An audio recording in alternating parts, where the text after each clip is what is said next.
আসসালামু আলাইকুম, স্বাগত জানাচ্ছি আমার ইউটিউব চ্যানেলে। আমি খালেদ হোসেন। আমার দীর্ঘদিনের এই আমার ইউটিউব চ্যানেলে আপনারা যারা আমার সাথে সংযুক্ত আছেন তাদেরকে বিভিন্নভাবে বিভিন্ন ক্লাস, পরামর্শ এবং সাজেশন দিয়ে উজ্জীবিত করার চেষ্টা করেছি এবং আপনাদের সাথে থেকেছি। তো সামনে আর 2 দিন পরে 46তম বিসিএস প্রিলিমিনারি পরীক্ষা। এই 46তম বিসিএস প্রিলিমিনারি পরীক্ষাকে সামনে রেখে আপনাদের উদ্দেশ্যে আমার শেষ পরামর্শ, পরীক্ষার হলের দিন আপনারা আসলে কি করবেন, পরীক্ষার যে 2 ঘন্টা সেই 2 ঘন্টা আপনি কিভাবে কাজে লাগাবেন এবং পরীক্ষার হলে কয়টি দাগাবেন, কিভাবে প্রশ্নগুলো দাগাবেন, কিভাবে কোন প্রশ্ন দিয়ে শুরু করবেন, কিভাবে শেষ করবেন এবং পরীক্ষার প্রশ্নে ওএমআরে কি কি জিনিস করা যাবে না এবং কি কি জিনিস কতটুকু করলে ভালো হবে, সেই সবগুলো বিষয় নিয়ে আজকে আপনাদের সামনে আমার এই ভিডিওটা তৈরি করা মূলত। সো আপনাদেরকে গত ক্লাসে যে ভিডিওটা আমি দিয়েছিলাম সেই ভিডিওতে আমি বলেছিলাম যে শেষ ভিডিও যেটা ছিল সেই ভিডিওতে আমি আপনাদেরকে উপস্থাপন করেছিলাম যে শেষ 3 দিন আপনারা কি করবেন। ইতিমধ্যে আপনারা অবশ্যই সেই 3 দিনের কাজগুলো চলমান আছে। আমি যতটুকু জানি যে কথাগুলো বলেছিলাম সেই জিনিসগুলো আপনারা হয়তো বা করে থাকবেন বা করছেন। সো ওইদিকে আমি কথা না বাড়িয়ে আমার আজকের মূল টপিক হচ্ছে কি পরীক্ষার হলে 2 ঘন্টা আপনি কি করবেন। তাহলে আমি এখানে কিছু জিনিস এখানে উপস্থাপন করেছি। এটা বলার আগে একটু পরীক্ষার আগের দিন রাতের কথা বলি। সাধারণত আপনি যদি একজন ভালো ক্যান্ডিডেট বা পড়াশোনা করেছেন এত 6 মাস 1 বছর ধরে 46 বিসিএস প্রিলিকে সামনে রেখে, সেক্ষেত্রে আপনার অবশ্যই আপনার মধ্যে কিছুটা হলো টেনশন কাজ করবে। পরীক্ষার আগের দিন রাতে একটু চিন্তা হবে যে কালকের দিন পরের দিন আমরা পারতেছি কিনা। এইগুলো হচ্ছে কি স্বাভাবিক বিষয়। একটু ঘুমের সমস্যা হতে পারে বা কয়টা দাগাবেন, কীভাবে আপনি পরীক্ষার হলে আনছেন, এগুলো সবগুলো হবে। সেটা হচ্ছে কি একজন অরিজিনাল ক্যান্ডিডেটের স্বাভাবিক বিষয়।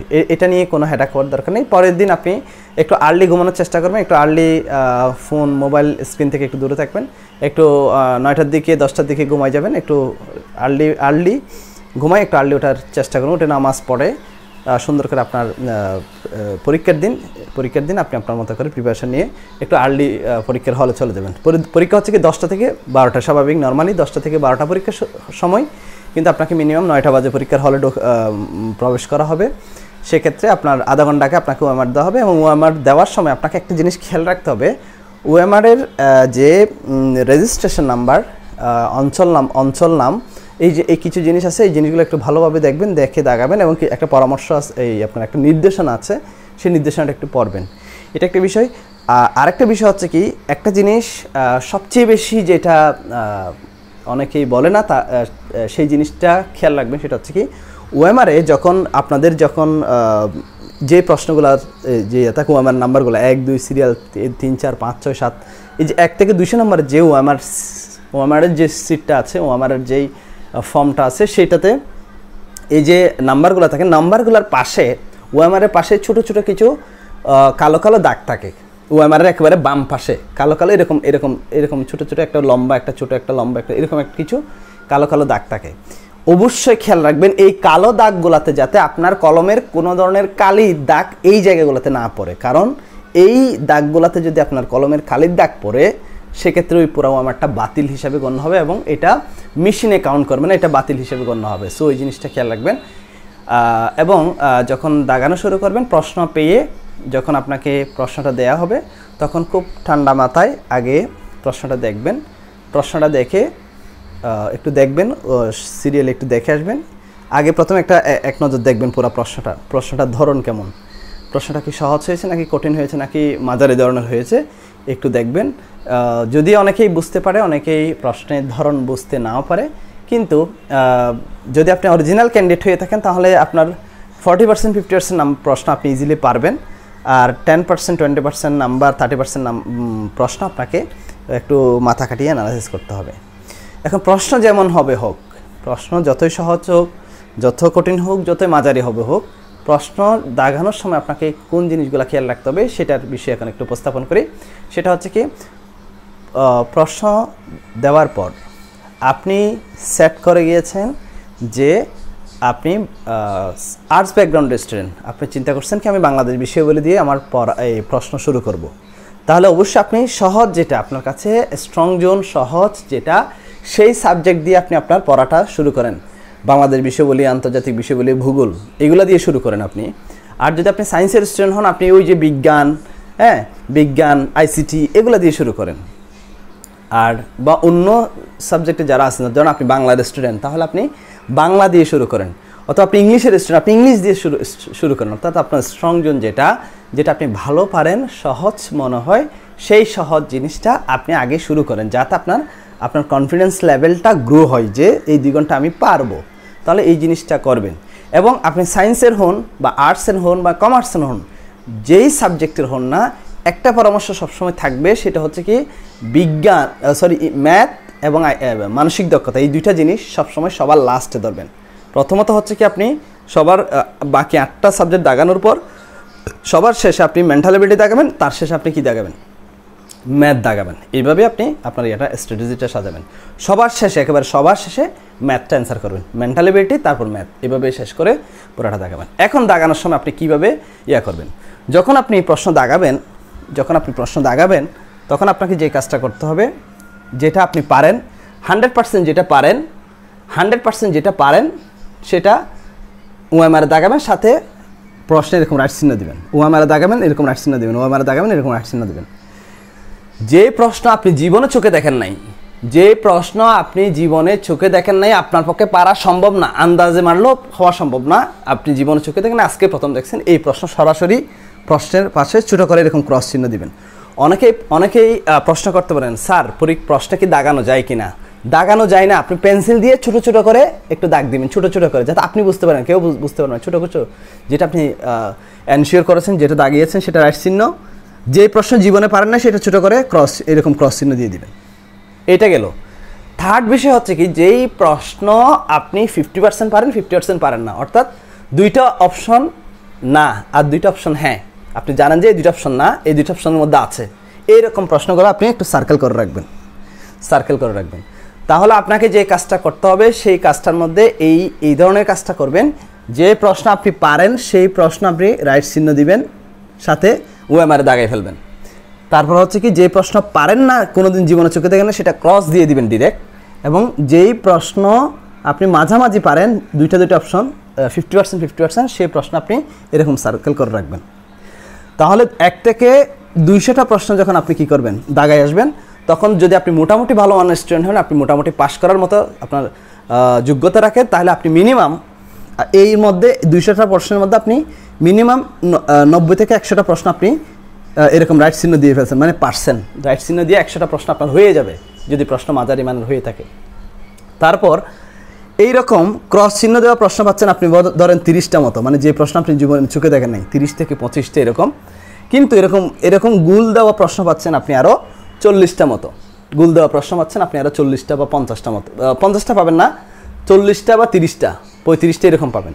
এবার এই 100টার পর আপনি গুল দেওয়া প্রশ্নগুলো দাগানো শুরু করবেন। এখন প্রশ্ন হচ্ছে কি, আপনি কি আসলে অনেকেই প্রশ্ন করতে, স্যার এগুলো তো অনেক রিস্কি হয়ে যায়। আপনাকে তো রিস্ক নিতে হবে। আপনি যদি 100টা দাগায় আসেন, আপনি যতই 100% শিওর দাগান না কেন, ওখানে 10টা বলে যাবে বা 5টা বলে যাবে। সো আপনাকে এই রিস্কটা নিতে হবে। সুতরাং এই 100টা এই রাইট চিহ্নগুলো দাগানোর পর যখন দেখবেন, আপনি গুণে দেখবেন, রাইট চিহ্নগুলো দাগানোর পর আপনি একবার গুণে দেখবেন, চেক করবেন যে কয়টা দাগাইছেন। দাগানোর পর আপনি কোথায় চলে আসবেন? এই জায়গাতে চলে আসবেন, যে কোন প্রশ্নগুলো আমার সার্কেল দেওয়া, যেগুলো আমি আমার মাঝামাঝি 50% পারবো, একটু কনফিউশন এই প্রশ্ন এরকম, এই প্রশ্নগুলো দাগানো শুরু করবেন। এই প্রশ্নগুলো দাগানোর পর আপনি গুণে দেখতেছেন, এদিকে 100টা দাগাইছেন আর এদিকে 40টা দাগাইছেন, এখন হয়েছে কত? 140। প্রশ্নটা এবার এই এতক্ষণে আপনি বুঝতেছেন যে আপনার প্রশ্নটা মানে মোটামুটি একটা অ্যানালাইসিস আপনার হয়েছে। প্রশ্নগুলো যে দাগাচ্ছেন, সার্কেল দিচ্ছেন, কঠিন নাকি সহজ হচ্ছে, বা কোচিংয়ে আপনি 10টা মডেল টেস্ট দিয়েছেন, আবার বাসায় মডেল টেস্ট দিয়েছেন, এই প্রশ্নগুলোর অ্যানালাইসিসে আপনার কত হচ্ছে। তো আপনি 140টা দাগানোর পর আপনি দেখলেন কি আপনার এখানে কতটুকু থাকতে পারে। মিনিমাম তো আপনার এখানে একেবারে কম গেলেও 10-12টা প্রশ্ন ভুল হয়ে যাবে, যদি একেবারে অ্যাকুরেট স্টুডেন্ট হয়। আর যদি মাঝামাঝি মানের স্টুডেন্ট হয়, আপনার বেশি ভুল হয়ে যায়, এরকম স্টুডেন্ট হয়, তাহলে 140টার মধ্যে আপনার মিনিমাম 20টা বা 22টা 23টা ভুল হয়ে যাবে। সো যদি 140টার মধ্যে 22টা ভুল হয়ে যায় বা 20টা ভুল হয়ে যায়, তাহলে 140 থেকে 20 চলে গেলে কত? 120। তারপর আবার ওই যে নেগেটিভ মার্কিংয়ের জন্য 10, তাহলে 110 থাকে। তাহলে সো আপনাকে খেয়াল রাখতে হবে কাটমার্ক মিনিমাম আপনাকে 120 এনশিওর করতে হবে, 120, ঠিক আছে? 120 আপনাকে এনশিওর করতে হবে, প্লাস মাইনাস করে 120 আপনাকে এনশিওর করতে হবে। সো এই জন্য বলতেছি আপনি প্রশ্ন কঠিন, প্রশ্ন মাঝারি, প্রশ্ন সহজ। যদি প্রশ্ন অনেক কঠিন হয়ে যায় তখন আপনি সর্বোচ্চ 150টা দাগাবেন। প্রশ্ন কঠিন হয়ে গেলে সর্বোচ্চ 150টা দাগাবেন। প্রশ্ন মাঝারি হলে 150 থেকে 60টা দাগাবেন, আর প্রশ্ন সহজ হলে 160 থেকে 70টা দাগাবেন, এর মধ্যে থাকবেন। প্রশ্ন একেবারে অতি সহজ হয়ে গেছে, আপনি 190টা দাগানোর দরকার নেই, সেক্ষেত্রে আপনার নেগেটিভ মার্কিং চলে যাওয়ার সম্ভাবনা আছে। প্রশ্ন অনেক কঠিন হয়ে গেছে, আপনি যদি 110টা দাগায় চলে আসেন তাহলে কিন্তু হবে না। অতি কঠিন হয়ে গেছে, তাহলে আপনি অতি কঠিন মানে অনেক কঠিন হয়ে গেছে, তখন আপনি 130-40 এর মধ্যে মানে 40-এ যেতে না পারলে আপনাকে 130-35-এ আপনাকে রাখতে হবে। সো আপনাকে একটা জিনিস বলে রাখি, মিনিমাম আপনাকে 60% নাম্বার বা 55% নাম্বার আপনাকে কি করতে হবে, ওখান থেকে ক্যারি করতে হবে। তাহলে 60% নাম্বার মানে হচ্ছে কি 200 নাম্বার 120, 55 মানে হচ্ছে কি 110। তার মানে প্রশ্ন কঠিন হলে আপনাকে 115-10 মধ্যে থাকতে হবে। প্রশ্ন যদি আপনার সহজ হয়ে যায় তখন কাটমার্কটা একটু আরেকটু সামনে যাবে, 25-এর দিকে যাবে। প্রশ্ন যদি অতি সহজ হয়ে যায় তখন কাটমার্ক আরেকটু উঠতে পারে। তো আপনাদেরকে আমার এটাই পরামর্শ থাকবে, প্রশ্নটা পেয়ে যখন আপনি প্রশ্নটা অ্যান্সার দেওয়া শুরু করবেন, যেটা সহজ আপনি পারেন সেটা দিয়ে শুরু করেন। একটা প্রশ্ন পারতেছেন না, 2টা প্রশ্ন পারতেছেন না, 3টা কঠিন মানে হতাশ হওয়ার দরকার নাই। প্রশ্ন আপনি পারতেছেন না মানে আপনার পাশের জন্য পারতেছে না। সো এই জিনিসগুলো খেয়াল রাখবেন।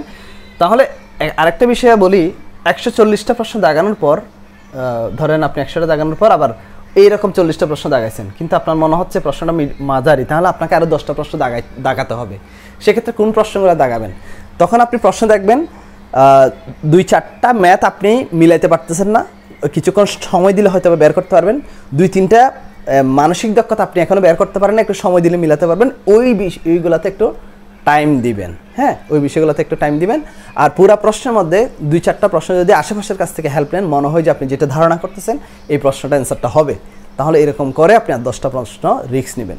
সো আপনাদের উদ্দেশ্যে এইটাই পরামর্শ থাকবে, আপনি কয়টি দাগাবেন, কিভাবে দাগাবেন, হ্যাঁ, এবং কি ভুল করা যাবে না। ভুল করা যাবে না হচ্ছে কি, ওই যে ওএমআরের পাশে এই যে ওএমআর এর পাশে এরকম লম্বা কালো কালো ছোটো লম্বা এরকম কিছু দাগ আছে, একটু দেখবেন ওএমআরের ওই দাগের মধ্যে যাতে কোনো ধরনের কলমের কোনো খালি এই দাগগুলোতে না পড়ে, এটা অবশ্যই মাথা রাখবেন। কারণ এখানে যদি ধরেন এরকম আপনি দাগাতে গিয়ে যদি এরকম একটা দাগ পড়ে যায়, সেক্ষেত্রে ওই ওএমআর শিটটা পুরোটা বাতিল হবে। কারণ এটা হচ্ছে কি মেশিন রিড করে, এই দাগগুলো মেশিন রিড করে যে এটা আপনার ওএমআর, ঠিক আছে? এই জিনিসটা খেয়াল রাখবেন। আর হচ্ছে কি কীভাবে দাগাবেন বললাম, যে যেভাবে দাগাবেন, প্রথমত হচ্ছে কি যেগুলো দাগাবেন পারবেন দাগাবেন, ওএমআর দাগাবেন, সাথে প্রশ্ন ছোটো করে রাইট সাইডে দেবেন, ছোটো করে রাইট সাইডে, ছোটো করে রাইট সাইডে। যেটা জীবনে পারেন না, দেখেন না, জীবনে কোনোদিন করেন নাই, প্রশ্ন দেখেন নাই, এটা ডিরেক্ট ক্রস দিয়ে দেবেন, এটা আপনার জন্য নয়। তাহলে 100-200টা প্রশ্নের মধ্যে আপনি 30টা প্রশ্ন এরকম জীবনে দেখেন না গেছে, তার মানে আর 170টা প্রশ্ন আছে। 170টা প্রশ্ন আপনি এরকম দাগিয়েছেন, 170টা প্রশ্ন আপনি এরকম দাগিয়েছেন, 170টা প্রশ্নের মধ্যে আপনি এরকম 100টা বা 110টা মতো এরকম রাইট চিহ্ন পেয়েছেন। আর বাকি যে নাম্বারগুলো আছে আর 60টা বা 70টা নাম্বার থেকে আপনাকে এই সার্কেল থেকে যেগুলো আপনি 50% পারতেন, ওই জায়গাগুলো থেকে বের করে সুন্দর করে আপনি এই যে ক খ গ গ 2টা অপশান বাদ দিয়ে বাকি 2টা থেকে আপনার যেটা মনে হবে, যেটা আপনার কাছে বেশি মনে হচ্ছে কারণ আপনি পড়েছেন, ওই প্রশ্নগুলা যেটা আপনার কাছে মনে হচ্ছে এটা হবে, তো ওই অ্যান্সারটা আপনি দাগাবেন। কারণ হচ্ছে কি আপনি প্রশ্নটা পড়েছেন কিন্তু একটু ভুলে গেছেন বা কনফিউশন হচ্ছেন, এই জন্য এটা হওয়ার সম্ভাবনা 50%। তাহলে এরকম যদি আপনি 40টা প্রশ্ন দাগান, আপনার 25টা প্রশ্ন হওয়ার সম্ভাবনা আছে, যদি এরকম এই যে এই 50% 40টা প্রশ্ন, ঠিক আছে? সো এই আর বাকি 5-10টা প্রশ্ন আপনাকে একটু আশেপাশ থেকে হেল্প নিতে হবে বা একটু অর্থাৎ রিস্ক নিতে হবে। যে কোনো উপায়ে আপনার নেগেটিভ মার্কিং বাদ দিয়ে আপনার প্রশ্ন থাকতে হবে কয়টা, নাম্বার থাকতে হবে 120টা। সো প্রশ্ন কঠিন হোক, মাঝারি হোক, সহজ হোক, আপনাকে কাটমার্ক বাদ দিয়ে যদি 120টা এনশিওর হয়ে যায়, আপনি মোটামুটি প্রশ্ন থেকে মানে ওএমআর থেকে আপনি হাত তুলে নিতে পারেন, কলম তুলে নিতে পারেন। তবে প্রশ্ন যদি অতি সহজ হয়ে যায়, সবগুলা জব সলিউশন ইয়ার কোয়েশ্চেন বেসড প্রশ্ন হয়ে গেছে, সেক্ষেত্রে আপনাকে আরেকটু সময় নিতে হবে, কারণ সেক্ষেত্রে কাটমার্ক 122, 23, 24, 25 যেতে পারে, হ্যাঁ। কিন্তু প্রশ্ন আপনি যতই সহজ কঠিন মাঝারি হোক না কেন, আপনি এই ফরম্যাটটা অ্যাপ্লাই করলে আশা করি উপকৃত হবেন। তবে ক্যান্ডিডেট ভেদে এই জিনিসগুলো একটু ভাগ আছে, সেটা হচ্ছে কি অনেক ক্যান্ডিডেট ভুল হয় কম, সে 130টা দাগাইছে এর মধ্যে সে 5টা ভুল করবে, এরকম কিছু ক্যান্ডিডেট আছে। তাদের জন্য একটু তারা ওভাবে চিন্তা করবেন। আর যারা হচ্ছে কি একটু বেশি দাগাতে হয়, একটু ভুলও বেশি হয়, কিন্তু তাদের মোটামুটি 120 থাকতে হয়। যেমন আমার একটু বেশি ভুল হতো, যতই আমি দাগানোর চেষ্টা আমার একটু বেশি ভুল হতো, মানে অ্যাকুরেসি একটু কম ছিল, অনেকের এরকম আছে। সো তাদের জন্য এই ফরম্যাটটা আশা করি ভালো হবে। আর হচ্ছে কি বেশি সাইডটা করবেন না, আগে আপনি আপনার মতো করে পরীক্ষা দিবেন, সুন্দর করে একটা পানির বোতল টোতল নিয়ে যাবেন। পরীক্ষা প্রিলিতে বিসিএস প্রিলি, রিটেন, ভাইভা, এই 3টা পরীক্ষার মধ্যে আমার কাছে সবচেয়ে কঠিন মনে হয়েছে প্রিলি। সো এটা হচ্ছে কি পড়া জানার চেয়ে এই 2 ঘন্টার স্ট্র্যাটেজি মাইন্ড গেমটা সবচেয়ে বেশি ইম্পর্ট্যান্ট। সো আপনাদেরকে একটা কথাই বলবো, সেটা হচ্ছে কি এই 2 ঘন্টাকে যদি আপনি কাজে লাগাতে পারেন, যদি আপনি আসলেই পড়াশোনা করেছেন, অরিজিনাল ক্যান্ডিডেট হয়ে থাকেন, ভালো ক্যান্ডিডেট, মোটামুটি আপনি আপনার পড়াগুলার জিনিসগুলা আপনি সবগুলা প্রিপারেশন নিয়ে পরীক্ষার হলে গিয়েছেন এবং অরিজিনাল ক্যান্ডিডেট হয়ে থাকেন, তাহলে অবশ্যই পাস করে আসবেন। এই স্ট্র্যাটেজিগুলো ফলো করেন, ঠান্ডা মাথায় পরীক্ষা দিবেন। প্রশ্ন কঠিন হোক, সহজ হোক, মাঝারি হোক, যতটা দাগাবেন আপনি চিন্তা করবেন কোনটা ভুল হয়ে আপনি কতটুকু আপনার নাম্বার আসতে পারে। যদি আপনার 120-25-এর মধ্যে আপনি এনজিওর করে ফেলতে পারেন, তাহলে সুন্দর করে আপনি সাইলেন্ট হয়ে বসে সুন্দর পরীক্ষা শেষ করে বা পরীক্ষার হলে প্রশ্ন সহজ হয়েছে বলে অতি উৎসাহী হওয়া যাবে না, প্রশ্ন কঠিন হলে অতি ডিপ্রেসড হওয়া যাবে না। পুরাটাই সবসময় সেম, একেবারে ঠান্ডা মাথায় সুন্দর করে পরীক্ষা দিয়ে অতি উৎসাহী এবং অতি ডিপ্রেস না হয়ে মাঝারি ধরনের আপনার মতো আপনি করে পরীক্ষা দিয়ে সুন্দর করে আসবেন। পরীক্ষা শেষ করে যখন আপনি 100% শিওর হয়ে যাবেন যে আপনি পাস করবেন, তখন আপনি পরের স্টেপে আগাবেন। সো পরীক্ষার আগামী ইনশাল্লাহ আর কোনো ভিডিও দিব না। এইটাই হচ্ছে কি 46তম বিসিএস প্রিলির পরীক্ষার হলে দিন 2 ঘন্টা আপনি কী করবেন, সেই সময়ে এই জিনিসগুলো কাজে লাগাবেন। আশা করি আপনারা প্রিলিতে পাস করবেন, সেই প্রত্যাশা ব্যক্ত করে আপনাদের জন্য শুভকামনা জানিয়ে সবাই আমার অনুজ হিসাবে ভবিষ্যতের আমার সাথে ক্যাডার সার্ভিসে আসবেন, সেই প্রত্যাশা ব্যক্ত করে আজকের মতো এখানে শেষ করছি। সবাই ভালো থাকবেন, সুস্থ থাকবেন। আল্লাহ হাফেজ, আসসালামু আলাইকুম।